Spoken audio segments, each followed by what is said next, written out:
Selamat datang kembali di pembahasan mendalam kita. Oke, langsung aja ya. Kita gali bab 4 dari bukunya Michael Watkins, The First 90 Days. Judulnya Mengamankan Pencapaian Awal atau Secure Early Wins. Betul, early wins. Sumbernya jelas dari buku itu sendiri. Nah, misinya nih, kita mau pahami kenapa sih kemenangan-kemenangan kecil di awal masa transisi itu penting banget. Terus gimana caranya Anda bisa meraihnya? Gitu. Penting banget sih emang. Ini kan bukan cuma soal bikin kesan pertama yang oke aja ya, tapi lebih ke bangun momentum, bangun kredibilitas Anda sebagai pemimpin baru. Kayak cerita Elena Lee itu loh. Oh iya, yang sukses benahi unit layanan pelanggan itu ya. Itu contoh nyata gimana early wins bisa jadi kayak pembeda gitu. Iya, betul. Kemenangan awal ini bisa dibilang kayak bensin pertama lah buat mesin kepemimpinan Anda di tempat baru. Tanpa itu, ya agak seret nanti jalannya. Susah naiknya momentum itu. Masuk akal. Dan ini juga yang bantu Anda lebih cepat sampai ke apa yang disebut Watkins, titik impas, break even point. Break even point, oke. Titik di mana kita mulai kasih kontribusi nyata ya, bukan lagi beban orientasi gitu. Nah, persis. Udah mulai ngasih nilai tambah ke organisasi. Oke, jadi kenapa ini sepenting itu? Tadi udah disebut soal momentum sama kredibilitas personal. Watkins juga bilang gitu kan ya. Iya, Ciampa dan Watkins juga menekankan itu. Kemenangan kecil itu rasanya bisa kasih energi luar biasa ya. Nggak cuma buat kita, tapi juga buat tim di sekitar kita. Kayak ada angin segar gitu. Betul banget, bikin semangat tim naik. Nah, ini nyambung ke cerita Elena Lee tadi. Dia kan fokusnya ke kualitas layanan. Itu itemnya dia, prioritas utamanya. Oke, prioritas A. Terus dia ubah budaya kerjanya jadi lebih partisipatif.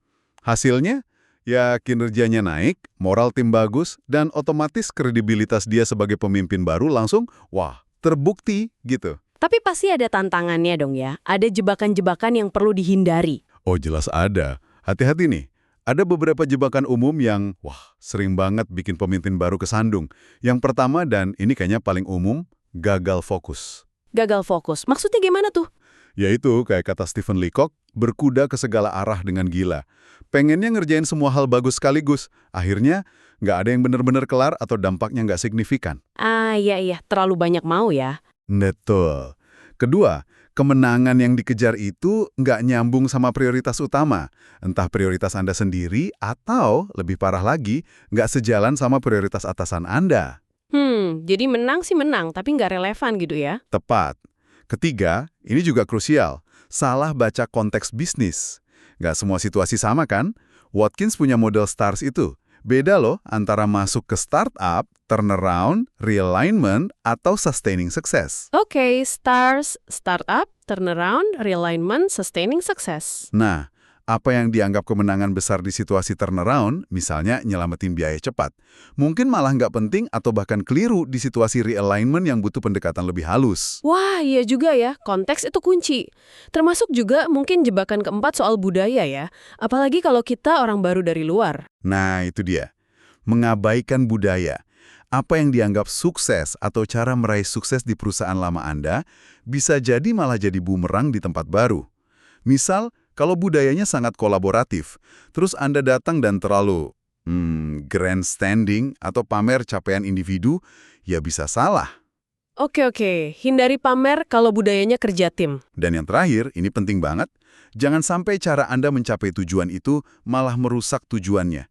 Prosesnya itu sama pentingnya dengan hasilnya. Maksudnya gimana tuh cara merusak tujuan? Ya kalau Anda meraih kemenangan tapi caranya manipulatif, nggak etis, atau nggak sesuai budaya, ya itu malah ngerusak kredibilitas Anda buat jangka panjang. Kemenangan sesaat tapi fondasinya rapuh. Prosesnya harus mencerminkan perilaku yang ingin Anda tanamkan di tim. Oke. Jadi prosesnya harus sejalan sama nilai yang mau dibangun ya. Ini nyambung nggak sih sama konsep kejutan yang terduga atau predictable surprises itu? Nyambung banget. Predictable surprises itu kan konsepnya Watkins sama Buzzerman ya. Masalah yang sebenarnya gejalanya udah ada, bisa diantisipasi, tapi kok ia kelewat. Kenapa? Bisa jadi karena kita bias, nggak nyari informasi di tempat yang benar, atau infonya kepisah-pisah di organisasi. Jadi diagnosa situasi di awal itu penting banget ya, biar nggak salah pilih target kemenangan awal dan malah kejebak masalah yang harusnya bisa dihindari. Persis. Makanya bab 2 soal belajar dan bab 3 soal diagnosa itu jadi fondasi buat bab 4 ini. Oke, jadi kita udah tahu nih jebakannya. Sekarang gimana cara merencanakannya dengan benar? Saya pernah dengar konsep gelombang perubahan dari Jack Gebaro. Itu gimana tuh? Ah, iya. Risetnya Gabaro soal manajer umum baru. Jadi idenya itu perubahan biasanya dalam gelombang. Gelombang. Ada berapa gelombang? Umumnya ada 2 gelombang utama. Gelombang pertama itu fokusnya lebih ke adaptasi dulu. Kenalan sama lingkungan, bangun kredibilitas awal, sambil mungkin metik beberapa low-hanging fruit. Low hanging fruit, oke. Peluang perbaikan yang gampang kelihatan gitu ya? Betul. Baru nanti di gelombang kedua, masuk ke perubahan yang lebih mendasar. Mungkin utak-atik strategi, struktur organisasi, sistem kerja, atau bahkan keahlian tim yang dibutuhkan. Menarik. Ini ada kaitannya juga dong sama model STARS tadi. Kapan gelombang ini muncul? Ada banget kaitannya. Di situasi startup atau turnaround yang butuh aksi cepat, gelombang pertama itu biasanya lebih intens dan datang lebih awal. Harus cepat bikin gebrakan. Oke, harus satset ya kalau startup atau turnaround. Iya. Tapi kalau di realignment atau sustaining success, Anda mungkin punya waktu lebih atau malah perlu waktu lebih untuk belajar dulu, bangun koalisi, baru deh luncurkan gelombang perubahan yang lebih besar. Nggak bisa buru-buru. Sip, sip. Jadi strateginya beda tergantung situasi. Nah, terus gimana cara meraih kemenangan awal itu secara praktis? Langkah-langkahnya gimana? Oke, langkah praktisnya ya. Pertama, dan ini wajib, fokus ke prioritas utama Anda. Item priorities tadi. Tentukan mungkin 2 atau 3 aja yang paling krusial. 2 atau 3 aja ya? Nggak usah banyak-banyak. Jangan. Harus yang benar-benar nyambung sama masalah inti atau peluang terbesar. Kayak Elena Lee tadi. Fokus ke kualitas layanan. Prioritas ini harus jelas. Kalau bisa terukur ya, ada milestone-nya. Tapi juga cukup fleksibel kalau ada info baru. Coba pikirin deh, warisan apa sih yang mau Anda tinggalkan di 90 hari pertama ini? Oke, tentukan 2-3 prioritas kunci, fokus ke sana. Terus, langkah kedua? Kedua, targetkan perubahan perilaku yang spesifik. Coba deh Anda amati, ada nggak sih perilaku di tim atau unit Anda yang kurang efektif? Disfungsional gitu. Contohnya gimana tuh perilaku disfungsional? Ya, macam-macam. Bisa jadi kurang fokus, kurang disiplin, mungkin kurang berani inovasi, atau kerja timnya kurang solid. Coba lihat tabel 41 di buku itu, ada contohnya. Nah, kalau udah ketemu, tentukan perilaku ideal yang Anda mau tanamkan. Kemenangan awal yang Anda rancang itu harus bisa mendorong perubahan perilaku ke arah sana. Jadi, early win itu alat buat ngubah perilaku juga ya? Bisa banget. Ketiga, ini biasanya di sekitar 30 hari pertama, fokus bangun kredibilitas. Gimana caranya? Ya, sambung rasa dulu sama organisasi, sampaikan pesan yang jelas, siapa Anda, apa nilai-nilai Anda, gaya kepemimpinan Anda gimana.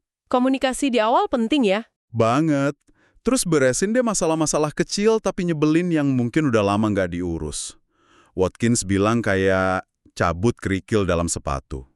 Itu bisa bikin orang langsung respect. Oh, hal kecil tapi ngaruh ya? Iya, lalu bentuk persepsi positif. Tunjukkan Anda punya standar tinggi, tapi ya targetnya realistis bisa dicapai. Anda mudah diakses, tapi tetap jago wibawa. Tegas, tapi juga bijaksana. Fokus, tapi tetap fleksibel dengerin masukan. Aktif, tapi jangan malah bikin kekacauan baru. Berani ambil keputusan sulit, tapi tetap manusiawi. Wah, banyak juga ya aspeknya menyeimbangkan itu semua. Memang seni memimpin itu. Dan jangan lupa, gunakan momen pembelajaran atau teachable moments. Kadang tindakan kecil yang simbolis itu dampaknya besar. Ingat contoh Lara Moore. Yang buang lemari arsip tua itu ya? Nah itu dia. Cuma buang lemari arsip, tapi pesannya kuat. Kita masuk era baru yang lebih efisien, nggak terjebak masa lalu. Tindakan simbolik gitu bisa jadi cerita yang diulang-ulang orang. Oke, itu 30 hari pertama fokus bangun kredibilitas. Terus, setelah itu? 60 hari berikutnya. Nah, di 60 hari berikutnya, saatnya fokus ke hasil yang lebih nyata dan terlihat. Identifikasi lagi, mungkin 2 atau 3 area fokus di mana Anda bisa bikin perbaikan yang cepat dan dampaknya kelihatan. Contoh areanya apa aja tuh? Bisa macam-macam, mungkin ada hambatan produktivitas yang jelas, atau sistem insentif yang selama ini salah sasaran, atau proses kerja yang ribet banget. Pilih yang kira-kira bisa diperbaiki relatif cepat. Jadi cari yang mateng untuk diubah gitu ya? Betul. Dan kelola ini sebagai portofolio inisiatif. Jangan taruh semua telur di satu keranjang. Diversifikasi resikonya. Coba luncurkan proyek percontohan atau pilot project. Kayak yang Elena Lee lakukan itu ya? Persis. Pilih orang yang tepat buat jalanin pilot project itu. Kasih mereka tujuan yang stretch, tapi realistis. Dampingi mereka, kasih coaching, pastiin sumber dayanya cukup. Dan yang penting, minta pertanggungjawaban atau akuntabilitasnya. Checklist buat pilot project itu penting berarti ya? Penting banget. Dan satu lagi, di fase ini, mulai identifikasi dan angkat orang-orang di tim Anda yang punya potensi jadi agen perubahan, change agents. Mereka ini yang nanti bantu Anda dorong perubahan lebih luas. Oke. Jadi jelas banget ya rangkaian langkahnya. Mengamankan pencapaian awal ini benar-benar fundamental sifatnya. Bukan cuma soal biar Anda kelihatan hebat di awal doang. Jauh lebih dari itu. Fondasi momentum dan kepercayaan buat sukses jangka panjang Anda di peran baru itu. Jadi kuncinya tadi, fokus prioritas, hindari jebakan-jebakan tadi, dan rencanakan secara strategis pakai konsep gelombang perubahan itu. Tepat sekali. Dan mungkin sebagai penutup, ada satu hal lagi nih buat Anda renungkan. Pencapaian awal itu kan bukan semata-mata tentang sukses Anda pribadi ya. Oh ya, terus tentang apa lagi? Tapi juga, dan ini mungkin lebih penting, tentang menentukan nada atau setting the tone untuk budaya kinerja tim Anda ke depannya.